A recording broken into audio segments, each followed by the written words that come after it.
Si tengo todo el derecho de decirle a universidades, a municipios, a función electoral, a función judicial, a función legislativa, señores, respetemos la situación del pueblo ecuatoriano, no se paguen sueldos abusivos, etcétera, ¿no? Entonces, sí hay cosas en que se necesita una coordinación básica. Bien, hubo duplicidad de funciones, esto es lo que no se dice.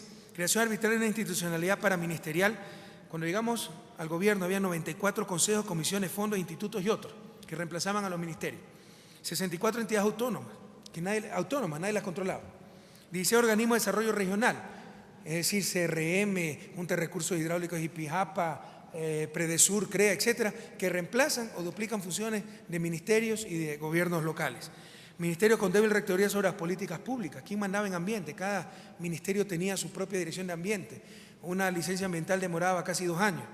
Baja capacidad estatal de regulación y control. Ni siquiera en la Comisión de Tránsito del Guayas tenía mayoría el gobierno central. Tenía mayoría ciertos grupos políticos y tenía representantes de la Cámara de Producción de Guayaquil.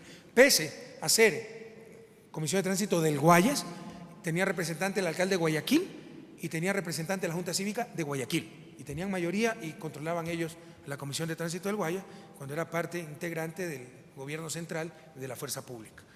Alta corporativización, 75% de las instituciones con carácter corporativo, representantes de tal sector, etc. La fórmula del desastre, porque incluso iban agentes con conflicto de intereses.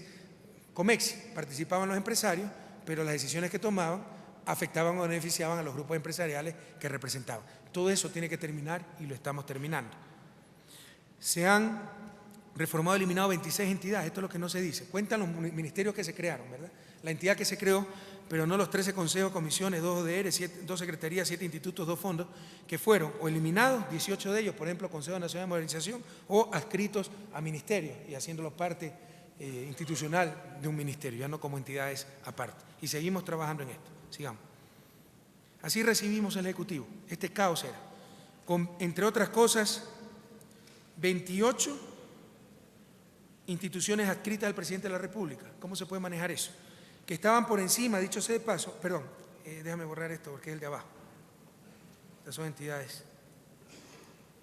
Instituciones adscritas a la presidencia, 28, que estaban por encima, dicho sea de paso, los ministerios, porque fue una forma de privatizar al Estado, porque en la mayoría de estas instituciones adscritas eran parte de un botín político, de un gremio, etcétera, ¿verdad? Y mandaban más que los ministerios. Entonces esto era totalmente caótico, instituciones autónomas por todos lados, ministerios sin claras funciones, etcétera. ¿Cómo estamos organizando el Poder Ejecutivo? Esto es fundamental para una administración pública eficiente. Pasemos. Nueva estructura de función ejecutiva, presidencia, una secretaría de la administración pública que hace básicamente el seguimiento de gestión de corto plazo y una secretaría de planificación y desarrollo, que antes era un cuarto adscrito a la presidencia de la República sin ningún poder real. Hoy es clave para el proyecto de Revolución Ciudadana. Creemos en la planificación, creemos en proyectos nacionales, en proyectos comunes, que se encarga de planificación estratégica, evaluación de impacto y que todas las políticas estén alineadas con el Plan Nacional de Desarrollo. De aquí vienen los ministerios coordinadores. Dividimos al Poder Ejecutivo en 7 grandes ministerios coordinadores. La complejidad de la administración pública moderna no permite, por genio que sea un presidente, peor yo con todas mis limitaciones, ¿verdad?, que el presidente pueda darle seguimiento a cada ministerio, a cada secretaría. Se necesita una instancia. Entonces, organizamos al Poder Ejecutivo en 7 grandes sectores, ya hemos hablado de esto, sectores estratégicos, política económica, desarrollo social, seguridad, política en general, patrimonio nacional, cultural y natural, etcétera, ¿verdad? Se me escapa por ahí uno, ¿cuál se me escapó? Son 7 en total, ¿no? Bien. Ya lo dije. Y de estos ministerios coordinadores agrupan a ministerios e instituciones en general de su área y forman un consejo de política con todas las cabezas de esas instituciones. Por ejemplo, Ministerio de Política Económica, ¿verdad?, tiene a su cargo el Ministerio de Finanzas, Banca Pública, invitamos a la Comisión de Inversiones del IES, al Banco Central. Entonces, las cabezas de esas instituciones forman el Consejo de Política Económica. En forma coordinada estudiamos la política y las medidas de política, aranceles, impuestos, crédito, etc. Ya en forma coordinada. Antes teníamos un Banco Central autónomo que actuaba por su parte y era autónomo del gobierno y del pueblo ecuatoriano, pero bastante dependiente de la burocracia del Fondo Monetario, hasta el punto que las oficinas del Fondo Monetario estaban en el Banco Central y ni siquiera pagaban alquiler, ¿verdad? Entonces, esta coordinación es buena, esta coordinación por sectores. Lo mismo en los demás sectores, por ejemplo, patrimonio, ahí está cultura, está deporte, está ambiente. Entonces toman las medidas en conjunto, forman el Consejo de Patrimonio, las cabezas de todos estos ministerios e instituciones y hacen las políticas correspondientes, ¿verdad? Bien. Y luego tenemos por regiones también organizado al Ejecutivo, que ya hemos visto.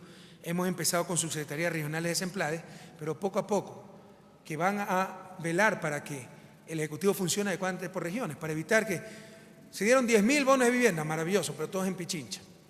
Para velar, para evitar esas cosas, esa concentración, etcétera, hemos organizado al Poder Ejecutivo, no solo sectorialmente, sectores estratégicos, sectores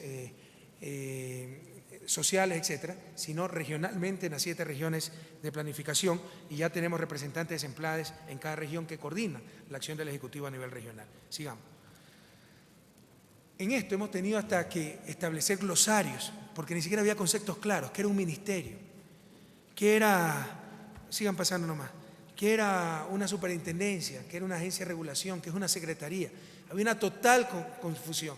Y de repente una secretaría, que básicamente es para cuestiones transversales, se la llamaba ministerio, un ministerio secretaría, y todo era un caos, que era un instituto, que era un consejo.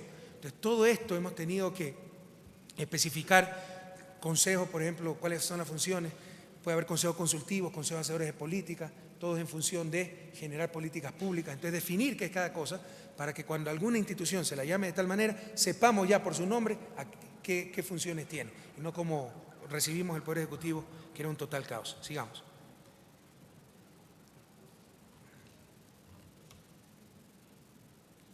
Bien, también hemos reorganizado las empresas públicas y sectores estratégicos que estaban rifados, ¿verdad?, en manos privadas, sin una rectoría del Estado.